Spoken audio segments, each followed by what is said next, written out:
Lorsque tu es à l'écoute de la voix de l'Esprit Saint en toi, tu produis les fruits suivants: amour, joie, paix, patience, bienveillance, bonté, fidélité, douceur et maîtrise de soi.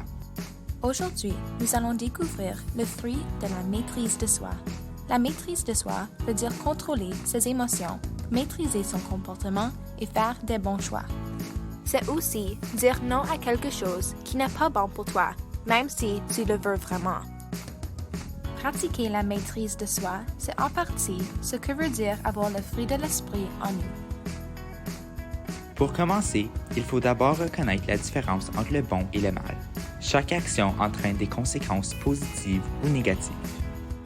Tu apprendras avec le temps et la pratique à reconnaître ce qui est bon parce que Dieu l'a inscrit dans ton cœur. Il s'agit d'être à l'écoute de la voix de l'Esprit Saint. Pour les choses plus complexes, Dieu nous a envoyé sa parole dans la Bible. Quand on s'arrête pour mettre le fil de l'Esprit Saint, ça nous permet de réfléchir davantage et de faire ce qui est bien afin que la conséquence soit favorable pour tous.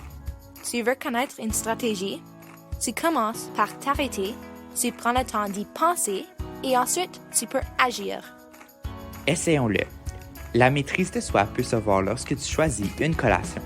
Si tu t'arrêtes et tu penses avant de faire ton choix, tu choisiras un fruit au lieu d'un dessert, car tu sais que c'est le meilleur choix pour ta santé.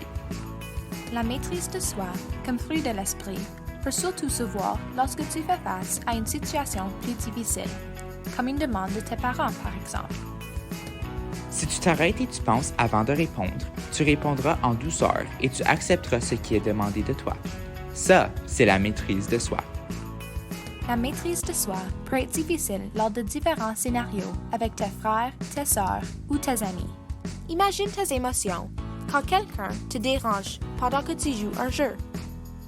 Si tu t'arrêtes et tu penses avant de réagir, tu peux choisir d'agir comme Jésus, en utilisant des mots respectueux pour exprimer ta frustration, en réagissant calmement avec douceur et même en invitant l'autre à jouer avec toi. Discutons. Selon l'extrait biblique de la lettre de Saint Jacques, chapitre 1, verset 19, chacun doit être prompt à écouter, lent à parler, lent à la colère. À quoi pensez-vous lorsque vous lisez cet extrait? Quel est le lien entre cet extrait et la maîtrise de soi?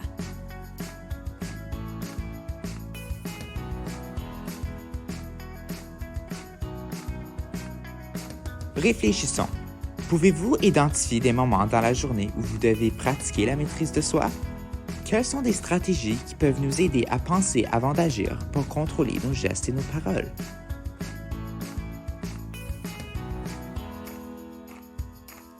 Prions ensemble.